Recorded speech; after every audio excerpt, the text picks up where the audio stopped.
کل دوسرا دن، تو ایسے کل کی بات لگتی ہے۔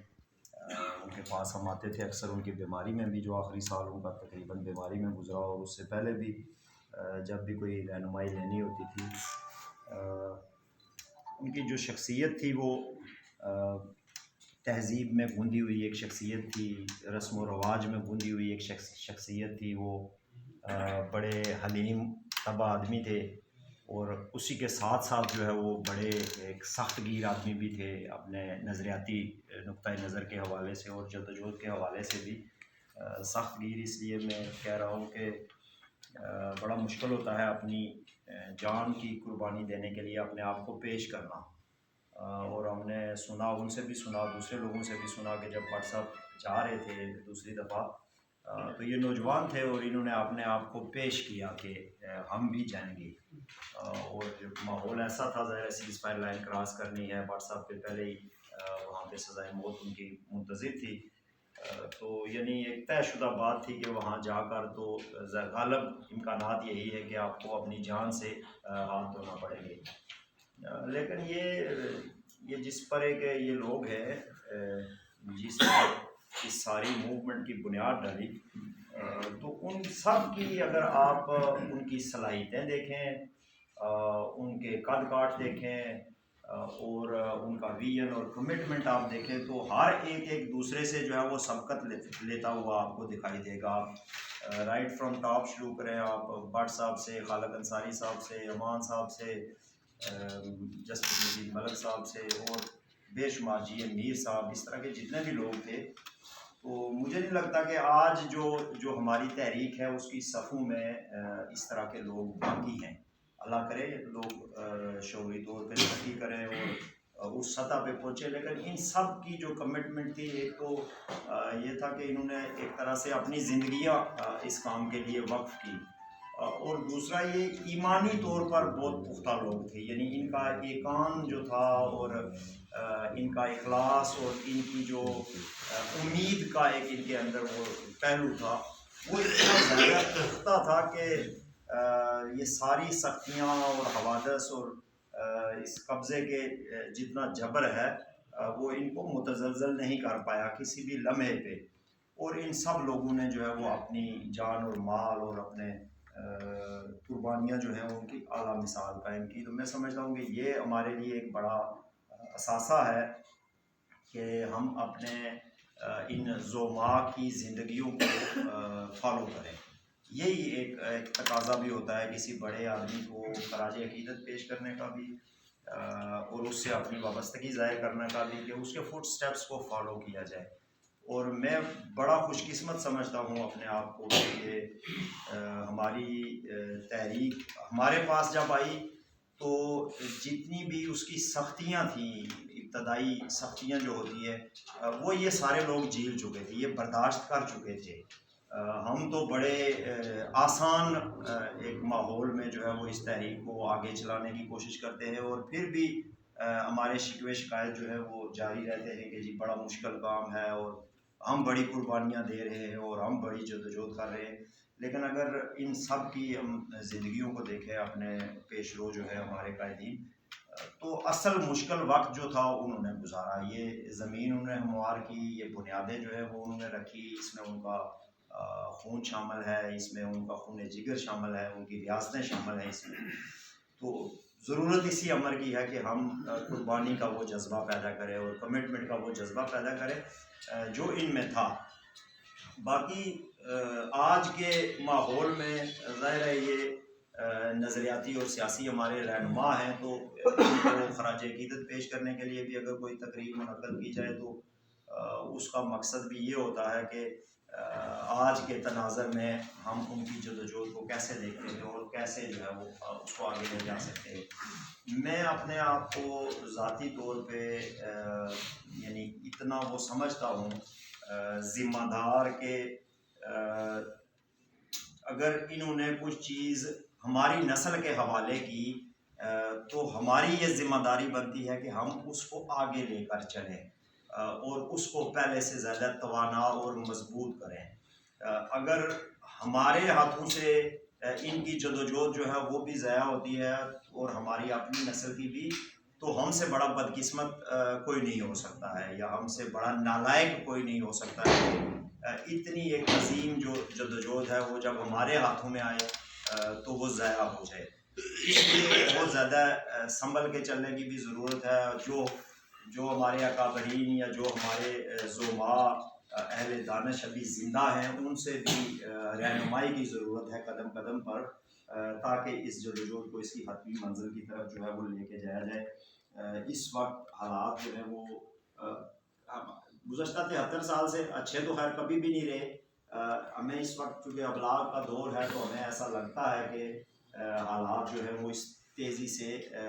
تبدیل ہونے جا رہے ہیں،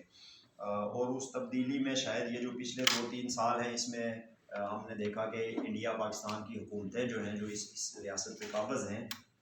وہ ایسے اقدامات اٹھانے جا رہی ہیں کہ جس کے ذریعے سے اس تصفیے کو، اس قضیے کو جو ہے، یہ جو مسئلہ کشمیر ہے، اس کو ہمیشہ کے لیے ختم کیا جائے۔ اور ہم نے اپنے بڑوں سے سنا کہ جب یہ شملہ ایکارڈ ہوا تو اس کے بعد جو ہے وہ سارے کشمیری جتنے بھی انکلوڈنگ محمد عبدالبر بٹ صاحب یہ پریشان ہوئی، یہ ساری لیڈرشپ کے ایک انٹرنیشنل ایشو جو ہے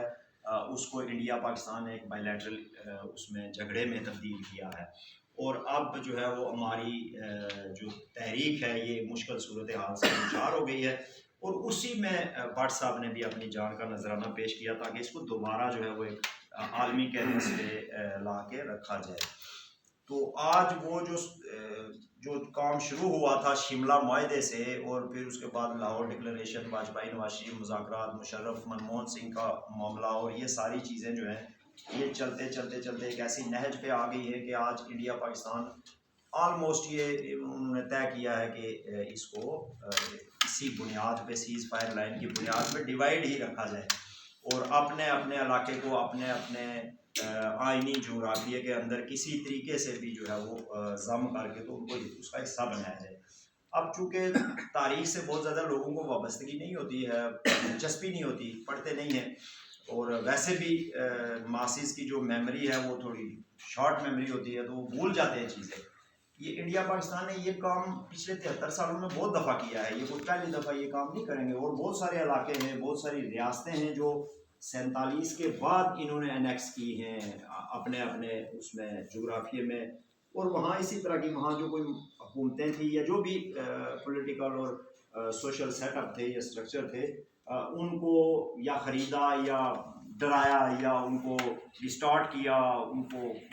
یعنی تیس نیس کر کے تو پھر ان کو اپنے ساتھ شامل کیا۔ ریسنٹلی پاکستان نے شامل کیا یہ جو ٹرائبل ایریاز ہیں، ان کو پاکستان کے آئینی جغرافیے کا حصہ بنایا۔ اس سے پہلے 60-70 سال جو ہے انہوں نے ان کو ایسے ہی رکھا ہوا تھا، ایک زبردستی کا جو قبضہ جس کو کہتے ہیں۔ تو بہت سارے لوگ یہ سمجھتے ہیں کہ شاید ایسا نہیں ہو پائے گا، جس طرح ہمارے محترم شوئی صاحب نے بھی یہ بات کی کہ لیگلی ایسا ممکن نہیں ہے، بالکل ایسا، میں بھی اسی طرح سوچتا ہوں کہ جو بھی کر لیں، یہ جو بھی اسٹیٹس چینج کریں، سارا کچھ کریں، لیکن ہمارا ایک قضیہ ہے تو ہم تو جدوجہد کرتے رہیں گے، لیکن پریکٹیکلی یہ کرنے جا رہے ہیں، اور ان کے ذہنوں میں یہی ہے کہ ہم اس کو جو ہے وہ ورلڈ اپ کریں اور اس میں شاید دنیا کو بہت زیادہ دلچسپی نہ ملے۔ اگر دنیا یہ دیکھے کہ انڈیا پاکستان اس کو کرنا چاہ رہے ہیں بائی لیٹرلی تو ٹھیک ہے جی، اوکے گو ہیڈ، ہمیں تو کوئی پرابلم نہیں ہے۔ تو اس لیے یہ بہت زیادہ ضروری ہے کہ اس تحریک کے ساتھ لوگوں کی وابستگی کو جو ہے وہ اب کھل کے سامنے آنا چاہیے۔ ہم میں سے ہر کوئی، جس طرح چوئی صاحب نے کہا، تقریباً ٹاپ سے باٹم تک نظریہ جو بھی ہو، لیکن زیادہ تر لوگوں کا یہ آزادی کے اوپر موقف ایک ہی ہے۔ اس کو کہنے کا طریقہ کار مختلف ہو سکتا ہے، لیکن جنرلی لوگ یہی کہتے ہیں کہ جی ہمیں آزادی چاہیے، یا ہمارا مسئلہ جو ہے وہ ابھی حل طلب ہے، اس میں الحاق والے بھی ہیں، اس میں الحاق انڈیا والے بھی ہیں، سارے اس طرح کی باتیں کرتے رہتے ہیں، لیکن پبلک اوپینین جو ہے وہ بہت زیادہ ڈیوائیڈڈ ہے۔ اس کو یہ طاقتیں جو ہے وہ یہ استعمال میں لا رہی ہیں، یہ دونوں ملک جو ہے وہ خاص کر یہاں پر بھی اور اس پار بھی وہ یہ کوشش کر رہے ہیں کہ بیچ میں سے کشمیریوں میں سے ہی لوگوں کو نکال کر سامنے لایا جائے، اور ان کو آپس میں بھی ٹکرایا جائے، اور یہ دکھایا جائے کہ جی یہ ان کی مرضی اور منشا کے مطابق ہی ہو رہا ہے۔ اس لیے یہ ضروری ہے کہ ہمارا جو آزادی کے حوالے سے جو ہمارا اوپینین ہے یہ کھل کے سامنے آئے تاکہ دنیا اس کو دیکھ سکے. ہم چھوٹی سی تنظیم ہے، کوئی اتنی بڑی جماعت نہیں ہے، مناسب سی جماعت ہے. تو ہم نے سارے اس پچھلے عرصے میں یہ کوشش کی، خاص کر جو ہماری نوجوان ٹیم تھی اس نے یہی کوشش کی کہ ہم دنیا کو یہ دکھا پائیں کسی طریقے سے کہ لوگ جو ہیں یہاں کے آزادی چاہتے ہیں اور وہ بڑی تعداد میں باہر نکلیں. چونکہ جو روایتی پولیٹیکل سٹرکچر ہے اس میں عام طور پہ یہی لگتا ہے کہ اکثریت جو ہے وہ انہی لوگوں کے ساتھ ہے، اور چونکہ یہ علاق پاکستان یا علاقے ہندوستان کے حامی ہیں لہٰذا اکثریت جو ہے وہ اسی طرح کے نظریوں کی حامی ہے. تو ہم نے کوشش کی کہ موبلائزیشن اتنی ہو پبلک کی کہ کچھ نظر آئے، اور اس کی وجہ سے کچھ رکاوٹیں بھی جو ہے وہ کھڑی کرنے کی کوشش کی جا رہی ہے. لیکن اینڈ آف دا ڈے میں یہی سمجھتا ہوں کہ ایک آزادی کی موومنٹ جو ہے وہ ایک ماس موومنٹ کے بغیر کامیاب نہیں ہو سکتی ہے، جس میں بہت زیادہ لوگ جو ہے وہ انوالو ہوں. چونکہ لوگ ہی آزادی لے سکتے ہیں اور لوگ ہی ان طاقتوں سے لڑ سکتے ہیں. صرف انٹلیکچوئلز یا صرف لیڈرز یا صرف کچھ چھوٹے موٹے گروہ جو ہے وہ یہ کام ان کے بس میں نہیں ہے ان سے لڑنا، وہ کہیں نہ کہیں جا کے تو سنب کر لیے جاتے ہیں. تو اس لیے ہم سب کو یہ جو ایک بڑی زبردست بات کی جو صاحب نے کہ اگر رائے شماری بھی کرنی ہے فرض کرو یا کچھ اور معاملہ بھی کرنا ہے، وہ فوجوں کے انخلاء کے بغیر ممکن نہیں ہے. جب تک یہاں پر پاکستان کی فوج ہے، اس پار انڈیا کی فوج ہے، تب تک آپ کوئی بھی اوپینین جو ہے اس کو فری اوپینین نہیں کہہ سکتے ہیں، اور نہ وہ ہو سکتا ہے. یعنی اتنا زیادہ ان کا جبر ہے کہ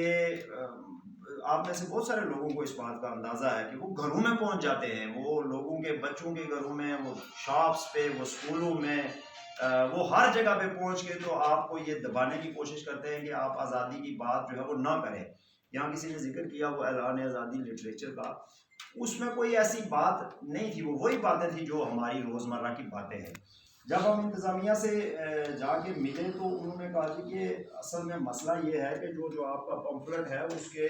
باہر لکھا ہوا ہے اعلان آزادی، اور جو پلندری میں آپ نے جو جلسہ کیا جس میں یہ آپ نے ریزولوشنز پاس کی اور پھر یہ جو آپ نے کی، تو ان کے ایجنسیوں کے بقول اس میں بہت زیادہ لوگ تھے، اور اب جو ہے وہ یہ آزادی کا اعلان کرنے والے ہیں اور یہ اس کے خلاف کمپین چلائیں گے. تو یہ کسی صورت میں بھی ہم جو ہے وہ نہیں ہونے دیں گے. مطلب اس سے آپ ان کی انٹینشنز کا اندازہ لگائیں. ایک طرف تو وہ آپ کو سپورٹ بھی دیتے ہیں، جو یہاں ہمارے لوگوں کا ایک مسئلہ بن گیا ہے، یہ جو پاکستان والا جو پرابلم ہے یہ جینوئن ایک مسئلہ بن گیا ہے، وہ کہ ہم جو ہے وہ پاکستان کو قابض ہی نہیں سمجھتے زیادہ تر لوگ، اور اگر سمجھتے بھی ہیں تو ان کا جو ان کی طرف ایٹیچیوڈ ہے وہ بڑا درخواست گزار والا ایٹیچیوڈ ہوتا ہے، جیسے عرض نیاز مند والا جو ایٹیچیوڈ ہے کہ جی پاکستان یہ کرے، پاکستان ہماری آزادی کی فلان کرے، پاکستان ہماری جو ہے وہ تحریک کو فلانی جگہ پہ اجاگر کرے. تو لوگوں کے ذہن میں یہ خیال ہی نہیں آ پاتا کہ یار یہ قبضے کے معاملے میں پاکستان اور انڈیا ایک ہی جگہ پہ کھڑے ہیں، وہ کوئی پاکستان ہمارا کوئی آزادی لینے کے لیے ہمارے ساتھ نہیں کھڑا ہے، اس کو تو یہ مسئلہ ہے کہ کشمیر میرے پاس آ جائے. تو اس میں اب وہ جو یہ چیز ذہن میں ضرور رکھنی چاہیے کہ یہ جو اخلاقیات جو ہے یہ مطلب یعنی قبضے کی کوئی اخلاقیات نہیں ہوتی ہے، اور نہ قبضہ کسی اخلاقی قدر کو مانتا ہے اور نہ اس کے اندر کوئی اخلاقی قدر ہوتی ہے. قبضہ خود ایک بہت بڑی بد اخلاقی ہے، ایک بہت بڑا جرم ہے، اور اس کے اندر سے تہذیب اور اخلاقیات تلاش کرنا، رواداری تلاش کرنا، اور یہ سوچنا کہ یہ ہمارے بھائی ہیں یا یہ ہماری بات سن لیں گے یا یہ ہم سے قائل ہو جائیں گے، یہ ممکن نہیں ہے نا، ایسا کبھی دنیا میں ہوا ہے. ان کو یہاں سے نکالنا پڑے گا، اور نکالنے کا طریقہ یہی ہے کہ ہم لوگوں کو آزادی کی آواز جو ہے وہ بلند کرنی ہے اور اس کے ساتھ کھڑا ہونا ہے. وہ جو پارٹ ٹائم والی بات ہے وہ بالکل درست ہے. ہم بھی اکثر یہ دیکھتے آئے ہیں سارا کہ آزادی کی تحریک جتنی بھی ہے اس کے ساتھ لوگوں کی وابستگی بڑی پارٹ ٹائم ہے. لوگ اس کو کوئی پولیٹیکل بات بھی نہیں سمجھتے ہیں، نہ کوئی سماجی ذمہ داری سمجھتے ہیں. زیادہ تر لوگوں کو میں نے دیکھا کہ وہ ثواب سمجھتے ہیں، کہتے ہیں یار تحریک آزادی جو ہے اس کے ساتھ کھڑا ہونے سے دل کو بڑا سکون ملتا ہے، اور یہ شہیدوں کا وہ مطلب قافلہ ہے، ذمہ داری ہے، تو اس سے ثواب ہوگا. تو ثواب تو ہوگا یا نہیں ہوگا، لیکن یہ بنیادی طور پہ ایک قوم کا فرض ہے، اس کے افراد کا فرض ہے کہ وہ اپنی آزادی کی نہ صرف یہ کہ اس کی مانگ کریں بلکہ اگر وہ آزاد ہے تو اس کی حفاظت بھی کریں. تو اس لیے اس چیز پہ توجہ دینے کی ضرورت ہے ہم سب کو، جو ہمارے بڑے ہیں ان کو بھی، کہ اس کو ایک آواز کے طور پہ آگے لے کے جایا جائے. چوکوں چوراہوں میں، جنگلوں میں، کھیتوں میں، بازاروں میں، ہر جگہ پہ، دفتروں میں یہ بات اب ہونی چاہیے کہ ہمیں آزادی چاہیے. اب ہمارے جو جتنے بھی ہمارے سوشل طاقت کے مراکز ہیں یا جو ہمارا تانا بانا ہے نظام کو چلانے والا، وہ سب غیر ملکی علامتوں سے اور غیر ملکی جو قابض قوتیں ہیں ان کے لیڈروں کی تصویروں سے اور ان کے بیانات سے اور ان کے اس سے بھرا ہوتا ہے. ابھی میں آج دیکھ رہا تھا صبح کسی اخبار میں، ایک صاحب ہیں جن کو کشمیر کلچرل اکیڈمی کا انہوں نے بنایا ہے، چیئرمین بنایا ہے، ڈی جی بنایا ہے. وہ ایک لڑکا یہاں سے الیکشن لڑا ہے راولا کوٹ سے، اور وہ جنرل باجوہ کی اور آئی ایس آئی کے سربراہ کی تصویریں لگا کر الیکشن لڑا ہے. اور اس نے باقاعدہ الیکشن میں کمپین یہی کی ہے کہ میں آئی ایس آئی کا امیدوار ہوں. تو وہاں ہم گئے، وہاں پہ اس کے ساتھ ہمارا کافی وہ ایک جگہ پہ جلسے میں کافی وہ بھی ہو گیا مسئلہ. تو اس کو اب انہوں نے کلچرل اکیڈمی کا ڈی جی لگایا اور اس نے آج ہی دیا کہ میں 25 دسمبر کو جو ہے وہ قائد اعظم کا کلچرل اکیڈمی کے ذریعے جو ہے وہ دن مناؤں گا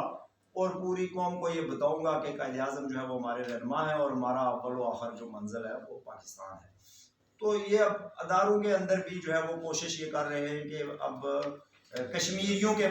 بجائے براہ راست ان کے بندے ہی جو ہے وہ آنا شروع ہو جائیں. اور اس میں جو ہماری یہاں کی روایتی لیڈرشپ ہے اس کی جو بے بسی ہے وہ بھی آج کے اخبارات میں چھپی ہوئی ہے. ہمارے صدر صاحب کے جو بیانات ہیں وہ پچھلے اس ایک مہینے میں وہ 2-3 دفعہ یہ کہہ چکے ہیں کہ میرا کوئی اختیار نہیں ہے اور نہ میں کچھ کر سکتا ہوں. تو اس لیے یہ ذمہ داری جو ہے وہ آزادی پسندوں کو بھی اور لوگوں کو لینے کی ضرورت ہے، تاکہ یہ جو عبدالحمید بٹ صاحب اور جتنے ہمارے بزرگان ہیں انہوں نے جو ہماری اس تحریک کی بنیاد ڈالی ہے اس کو کسی منزل کی طرف لے کے جایا جائے. میں آپ کا زیادہ وقت نہیں لوں گا. عبدالحمید بٹ صاحب پہ ہم کر رہے ہیں سعید اسد صاحب کے ساتھ مل کر ان کی زندگی کے حوالے سے ایک کتاب بھی پبلش کر رہے ہیں. جو جو لوگ اس پہ لکھ سکتے ہیں، جن کی ان کے ساتھ یادیں یا یاداشتیں وابستہ ہیں، وہ سعید صاحب کے ساتھ شیئر کریں. تو ایک دفعہ پھر جو ہے وہ آپ سب کی یہاں اس موسم میں امن پر میں آپ کا شکریہ ادا کرتا ہوں.